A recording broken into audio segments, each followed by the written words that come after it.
గత 5 ఏళ్ల పాలనలో జరిగిన ఆర్థిక అరాచకాల వల్ల అతలాకుతలమైన ఏపీ ఆర్థిక వ్యవస్థను గట్టెక్కించేందుకు కేంద్రం అన్ని విధాలా సహకరించాలని ప్రధాని మోదీ, హోంమంత్రి అమిత్ షా, కేంద్ర ఆర్థిక మంత్రి నిర్మలా సీతారామన్ను కోరినట్లు ముఖ్యమంత్రి చంద్రబాబు తెలియజేశారు. ఏపీ ఆర్థికంగా పూర్తిగా కోలుకునేందుకు అవసరమైన మద్దతు అందిస్తామని ప్రధాని హామీ ఇచ్చినట్లు చంద్రబాబు చెప్పారు. రాష్ట్ర అభివృద్ధికి అవసరమైన జాతీయ రహదారుల ప్రాజెక్టులను మంజూరు చేయాలని, అమరావతి రాజధానిలో మౌలిక సదుపాయాల ప్రాజెక్టులను వేగవంతం చేయాలని, పీఎంయూవై కింద కేటాయింపులకు పెంచాలని ప్రధానిని కోరినట్లు తెలియజేశారు. పోలవరం ప్రాజెక్టు మొదటి దశ మరో 2 ఏళ్లలో పూర్తవుతుందని, ఇందుకోసం కేంద్రం 12,500 కోట్లు మంజూరు చేసిందని తెలియజేశారు. త్వరలో కొత్త డయాఫ్రమ్ వాల్ నిర్మాణం ప్రారంభమవుతుంది అని చెప్పారు. రాజధాని అమరావతి నిర్మాణానికి ప్రపంచ బ్యాంకు ఏడీపీ నుంచి 15,000 కోట్లు త్వరలో మంజూరు కానున్నాయని తెలియజేశారు. రాజధాని పనులు డిసెంబర్ నుంచి ప్రారంభమవుతాయని చెప్పారు. విశాఖపట్నం ఉక్కు కర్మాగారాన్ని ప్రైవేటీకరించకుండా అవసరమైన అన్ని ప్రయత్నాలు చేస్తున్నట్లు ముఖ్యమంత్రి తెలియజేశారు. విశాఖ ఉక్కును తెలుగువారి ఆత్మ గౌరవ ప్రతీకగా అభివర్ణించారు. మరో 2 ఏళ్లలో భోగాపురం విమానాశ్రయం ప్రారంభమవుతుందని ఆయన తెలియజేశారు. ఇక జగన్ ఆర్థిక అకృత్యాల వల్ల అడుగడుగునా ఏపీ ఎదుర్కొంటున్న ఇబ్బందులకు ప్రధానికి వివరించానని చంద్రబాబు తెలియజేశారు. వారసత్వంగా ఆయన 85 లక్షల టన్నుల చెత్తను మిగిల్చిపోయారని తెలిపారు. జగన్ హయాంలో జరిగిన విధ్వంసాన్ని సరిదిద్ది 2047 వరకు ఏపీని స్వర్ణాంధ్రప్రదేశ్ గా రూపుదిద్దే దిశలో లక్ష్యాన్ని మోదీకి వివరించానని అన్నారు చంద్రబాబు. ఆంధ్రప్రదేశ్ కు బుల్లెట్ ట్రైన్ ను కేంద్ర రైల్వే శాఖ ప్రతిపాదించింది. ముఖ్యమంత్రి చంద్రబాబు రాష్ట్ర ఎంపీలకు ఈ విషయం వెల్లడించారు. ప్రస్తుతం ఢిల్లీ పర్యటనలో ఉన్న ఆయన అక్కడ రైల్వే శాఖ మంత్రి అశ్విని వైష్ణవ్ ను కలిసి వివిధ విషయాలపై మాట్లాడారు. అనంతరం ముఖ్యమంత్రి ఢిల్లీలో అందుబాటులో ఉన్న కొందరు కూటమి ఎంపీలతో సమావేశమయ్యారు. ఇక ఈ సమావేశంలో బుల్లెట్ ట్రైన్ ప్రతిపాదన గురించి చెప్పారు. దేశంలో మొదటి బుల్లెట్ ట్రైన్ ను కేంద్ర ప్రభుత్వం ముంబై నుంచి అహ్మదాబాద్ కు నడపాలని నిర్ణయించింది. దీనికి సంబంధించిన పనులు వేగంగా నడుస్తున్నాయి. ఇక దేశవ్యాప్తంగా మొత్తం 7 మార్గాల్లో ఈ హై స్పీడ్ రైళ్లను నడపాలని రైల్వే శాఖ గతంలో నిర్ణయించింది. ఇక ఇందులో దక్షిణాదిలో 2 మార్గాలు ఉన్నాయి. చెన్నై నుంచి బెంగళూరు మీదుగా మైసూరు వరకు ఒక ట్రైన్, ముంబై నుంచి హైదరాబాద్ కు మరో ట్రైన్ ఇందులో ప్రతిపాదించారు. మొదటి దశ ప్రతిపాదనలో ఆంధ్రప్రదేశ్ లేదు, కానీ తాజాగా ఏపీని కూడా ఇందులో చేర్చినట్లు ముఖ్యమంత్రి ఎంపీలకు తెలియజేశారు.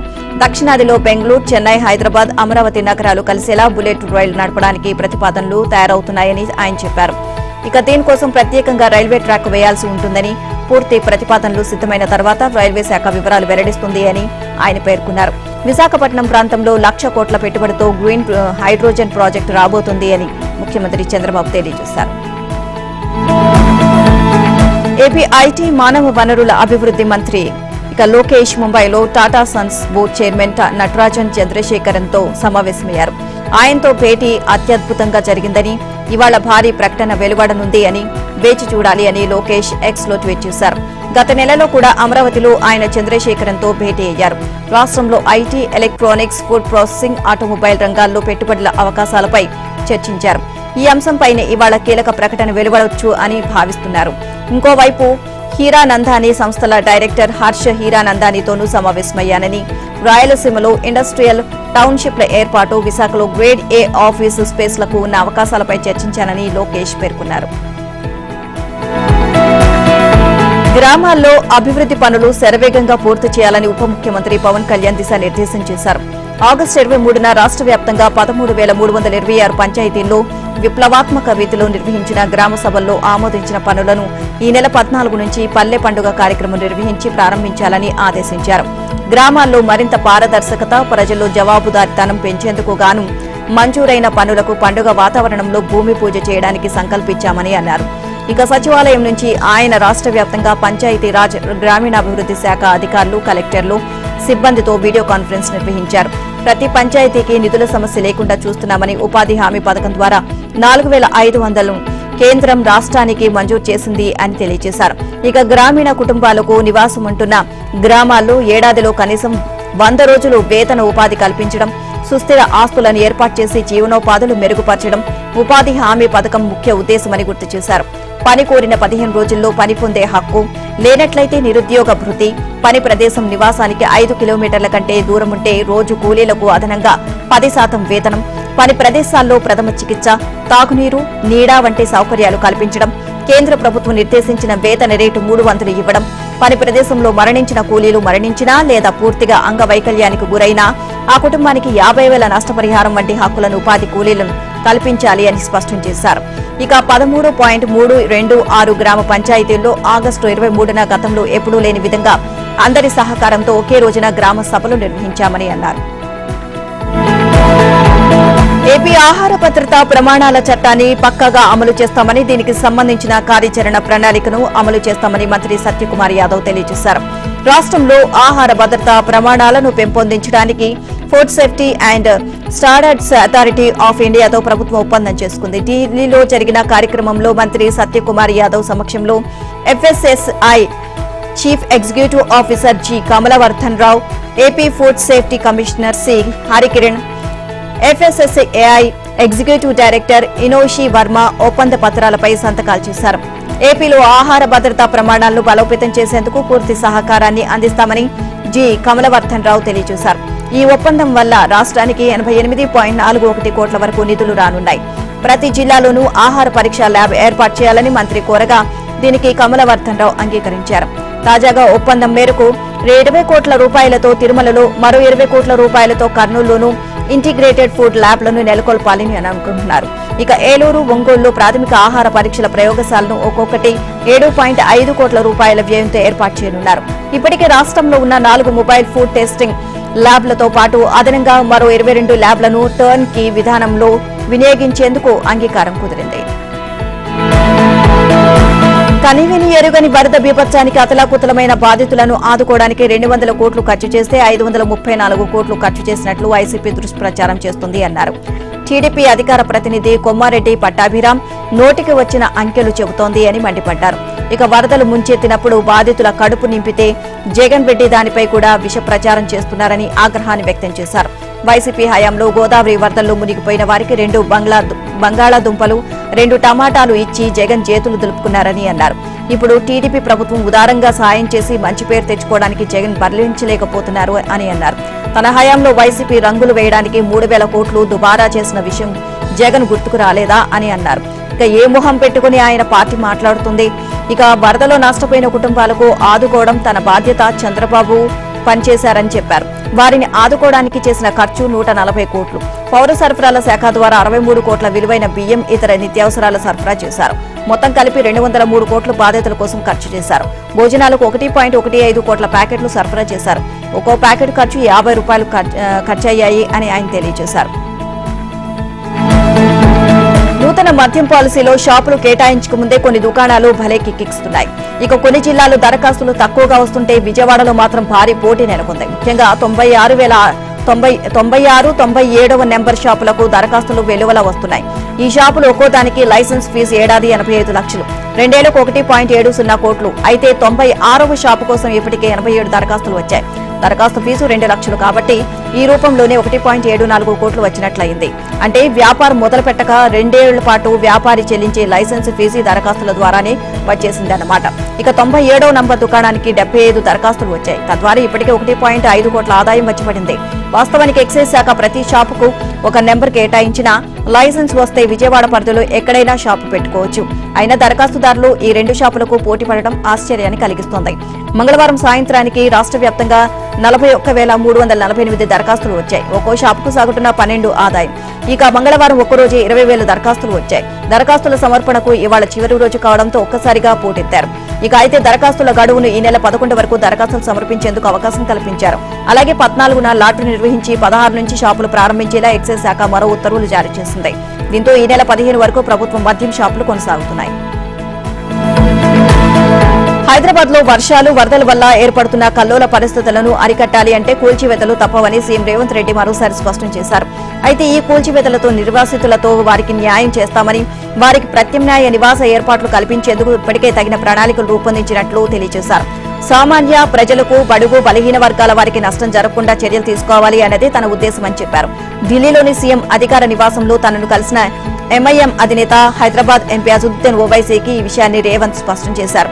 ఓవైపు హైడ్రా, మరోవైపు మూసీ సుందరీకరణ ప్రాజెక్టులో భాగంగా చెరువులు, మూసీలో ఆక్రమణలను ప్రభుత్వం కూల్చివేస్తుంది అనడంపై విపక్షాల నుంచి తీవ్ర వ్యతిరేకత వ్యక్తమవుతోంది. ఇక హైడ్రా కూల్చివేతలను మొదటి నుంచి వ్యతిరేకిస్తున్న అజరుద్దీన్ ముఖ్యమంత్రితో భేటీలో ప్రధానంగా ఈ అంశాన్ని ప్రస్తావించినట్లు తెలిసింది. కూల్చివేతల కారణంగా బలహీన వర్గాలకు చెందిన పేద ముస్లింలు రోడ్డున పడతారని ఓవైసీ ఆందోళన వ్యక్తం చేసినట్లు సమాచారం. పేదలేళ్ల కూల్చివేతపై పునరాలోచించాలని, వారికి నష్టం జరగని విధంగా ముందుకు వెళ్లాలని సీఎం రేవంత్ ను ఆయన కోరినట్లు కాంగ్రెస్ వర్గాలు తెలియజేశాయి. హైడ్రా మూసీ ఆక్రమణల కూల్చివేతల విషయంలో ఎఫ్టీఎల్ ను నిర్ధారించాకే చర్యలు చేపట్టాలని కోరినట్లు పేర్కొన్నారు.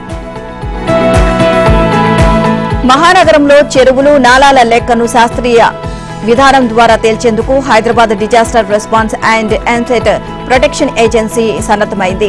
ఇక హబ్సిగూడలోని సర్వే ఆఫ్ ఇండియాతో కలిసి హైదరాబాద్ లో చెరువులు, నాలాల లెక్క తేల్చేందుకు నడుం బిగించింది. ఈ మేరకు సర్వే ఆఫ్ ఇండియా అధికారులతో హైడ్రా కమిషనర్ ఏవి రంగనాథ్ సమావేశమయ్యారు. 4-5 దశాబ్దాల క్రితం నగరంలో గొలుసుకట్టు చెరువులు ఎన్ని ఉండేవి, ఇప్పుడెన్ని ఉన్నాయి అనేవి తేల్చేందుకు సహకరించాలని survey of India director BC Parida, superintendent Debabrata పాలిట్లను రంగనాథ్ కోరారు. సర్వే ఆఫ్ ఇండియా వద్ద ఉన్న పాత మ్యాప్లను ఈ సందర్భంగా పరిశీలించారు. 1971 నుంచి 72 సర్వే ప్రకారం నగరంలో ఉన్న చెరువుల సంఖ్య, వాటి విస్తీర్ణం, ప్రస్తుత స్థితి, నాలాలు ఎంత మేర ఉండేవి, కబ్జా అయినవి ఎన్ని అనేవి సర్వే ఆఫ్ ఇండియా అధికారులు పవర్ పాయింట్ ప్రెజెంటేషన్ ద్వారా వివరించారు. కాగా చెరువులకు సంబంధించి హెచ్ఎండిఏ, జీహెచ్ఎంసీ, ఇరిగేషన్, రెవెన్యూ విభాగాల నుంచి హైడ్రా ఇప్పటికే వివరాలు సేకరించింది.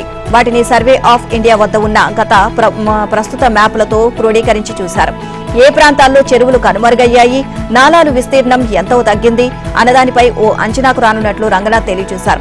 చెరువుల ఎఫ్టీఎల్, బఫర్ జోన్ల నిర్ధారణలో సర్వే ఆఫ్ ఇండియా భాగస్వామ్యం చేయాలి అని నిర్ణయించారు. ఎన్నికల్లో ఇచ్చిన హామీ మేరకు కుల గణనం చేపట్టడానికి కాంగ్రెస్ సర్కార్ కసరత్తులు చేస్తుంది. ఈ మేరకు కుల గణనపై షెడ్యూల్ ఖరారు చేయడానికి రవాణా, బీసీ సంక్షేమ శాఖ మంత్రి పొన్నం ప్రభాకర్ నేతృత్వంలో సచివాలయంలో కీలక సమావేశం జరిగింది. BC commission chairman Niranjan, commission సభ్యులు, బీసీ సంక్షేమ శాఖ ముఖ్య కార్యదర్శి బుర్రా వెంకటేశం, సీఎం ప్రధాన సలహాదారు వేం నరేందర్ రెడ్డితో పాటు వివిధ శాఖల ఉన్నతాధికారులు ఈ భేటీలో పాల్గొన్నారు. ఈ సందర్భంగా కర్ణాటక, బీహార్, ఆంధ్రప్రదేశ్ లో చేసిన కులగణనపై చర్చించారు.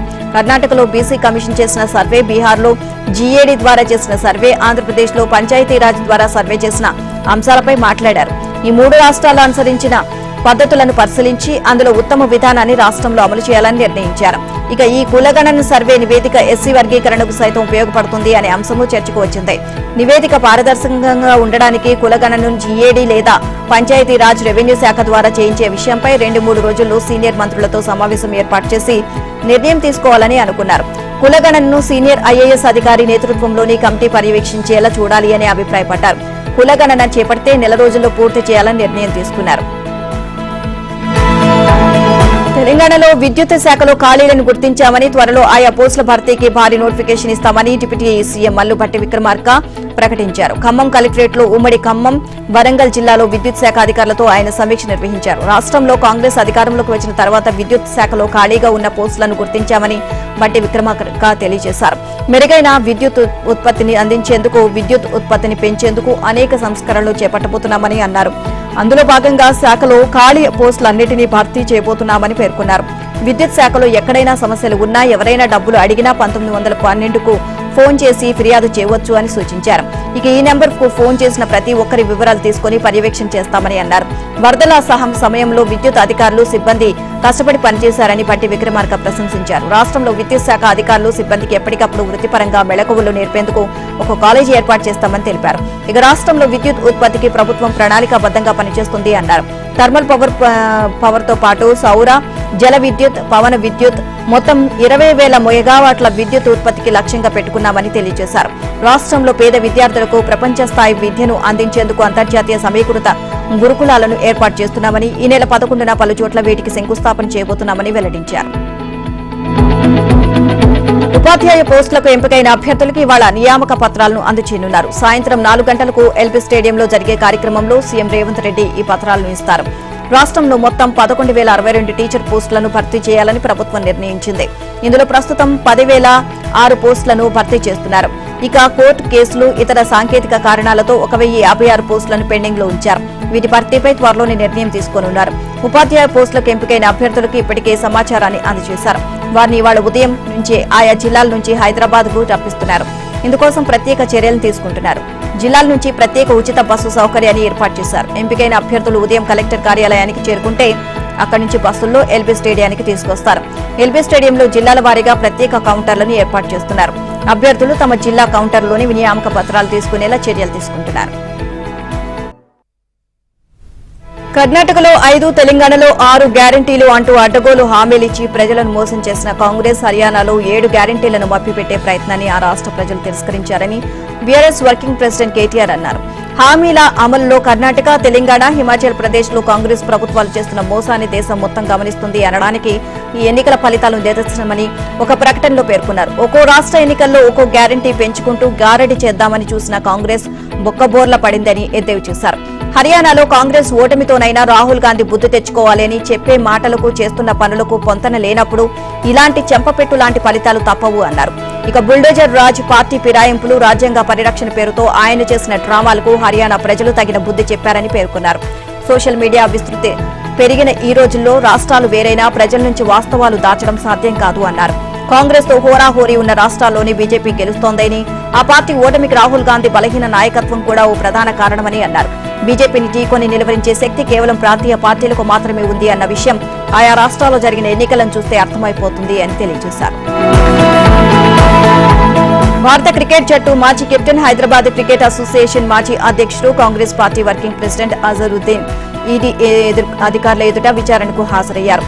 హెచ్సీఏలో 3.8 కోట్ల రూపాయల మేర అక్రమాలు జరిగినట్లు గతంలో ఉప్పల్ పోలీస్ స్టేషన్లో కేసు నమోదైంది. మనీ లాండరింగ్ కోణంలో విచారణ చేపట్టిన ఈడీ గత నవంబర్లో సోదాలు జరిపించింది. ఇక విచారణలో లభించిన సమాచారం, సోదాల్లో లభించిన పత్రాల మేరకు అజరుద్దీన్ ను విచారించేందుకు తమ ఎదుట హాజరు కావాల్సిందిగా గతంలో ఈడీ నోటీసులు జారీ చేసింది. నోటీసులు అందుకున్న అజరుద్దీన్ బషీర్బాగ్ లోని ఈడీ కార్యాలయంలో అధికారుల ఎదుట విచారణకు హాజరయ్యారు. పలు అంశాలపై అజరుద్దీన్ ను ఈడీ అధికారులు ప్రశ్నించినట్లు తెలిసింది. అవసరమైతే మరోసారి తమ ఎదుట విచారణకు హాజరు కావాల్సి ఉంటుందని చెప్పినట్లు సమాచారం. ముగ్గురు అధికారుల బృందం దాదాపు 9 గంటల పాటు విచారించినట్లు తెలిసింది. విచారణ అనంతరం అజరుద్దీన్ మీడియాతో మాట్లాడారు. తనపై తప్పుడు అభియోగాలు మోపారు అని వెల్లడించారు. కేసు విచారణ పూర్తయిన తర్వాత అన్ని వివరాలు వెల్లడిస్తాను అన్నారు. క్రికెట్ బంతులు కొనుగోలు, జిమ్ పరికరాలు, అగ్నిమాపక పరికరాలు, ఇక బకెట్ చైర్ల కొనుగోలులో అక్రమాలు జరిగినట్లు ఆరోపణలు ఉన్నాయి. ఈ కేసుకు సంబంధించి అజదుద్దీన్ ముందస్తు బెయిల్ పొందారు. తెలంగాణ మంత్రి కొండా సురేఖ వ్యాఖ్యలతో తమ కుటుంబం తీవ్ర మనోవేదనకు లోనైంది అని హీరో నాగార్జున ఆవేదన వ్యక్తం చేశారు. మంత్రిపై నాంపల్లిలోని ప్రత్యేక judicial first class magistrate of excise కోర్టులో దాఖలు చేసిన క్రిమినల్ పరువు నష్టం దావాకు సంబంధించి నాగార్జున, అతడి మేనకోడలు సుప్రియ కోర్టులో వాంగ్మూలం ఇచ్చారు.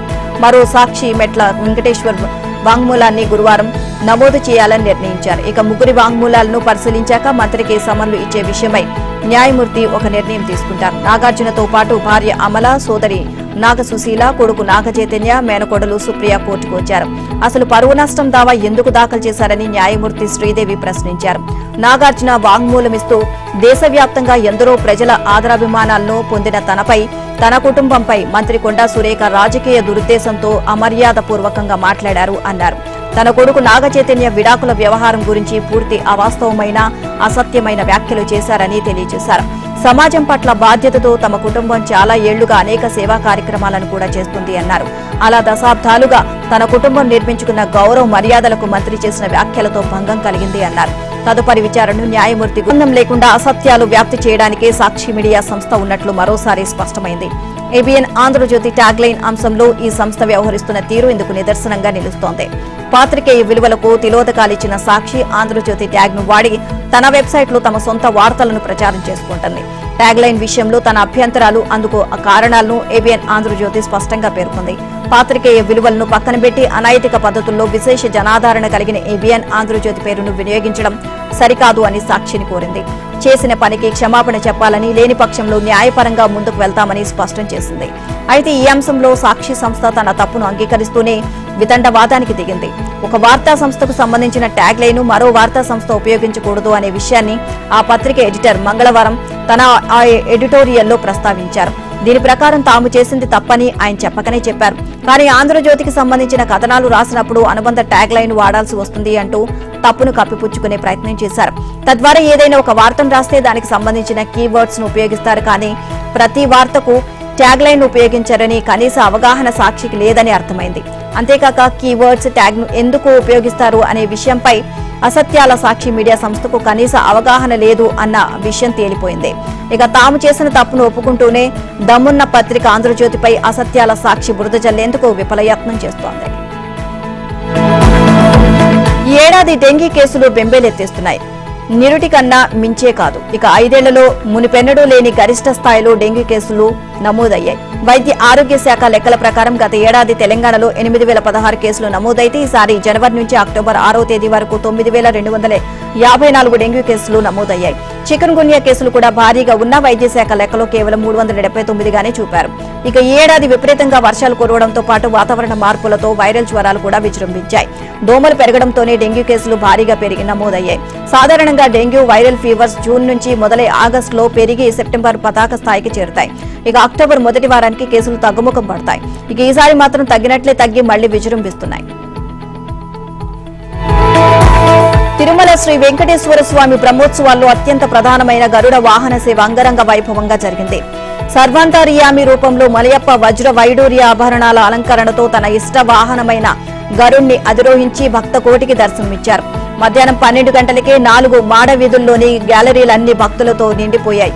ఇక ఆ తర్వాత మాడవీధుల గేట్లను మూసివేశారు. సాయంత్రం శ్రీవారి ఆలయంలో రంగనాయకుల మండపంలో మలయప్పకు పట్టు పీతాంబరాలు వజ్ర స్వర్ణాభరణాలను అలంకరించి విశేష సమర్పణ అనంతరం వాహన మండపానికి వేంచేపు చేశారు. ఇక మలయప్పను గరుడిపై అధిష్ఠింపజేసి విశేషమైన ఆభరణాలు భారీ గజమాలతో తేజోమయంగా అలంకరించారు.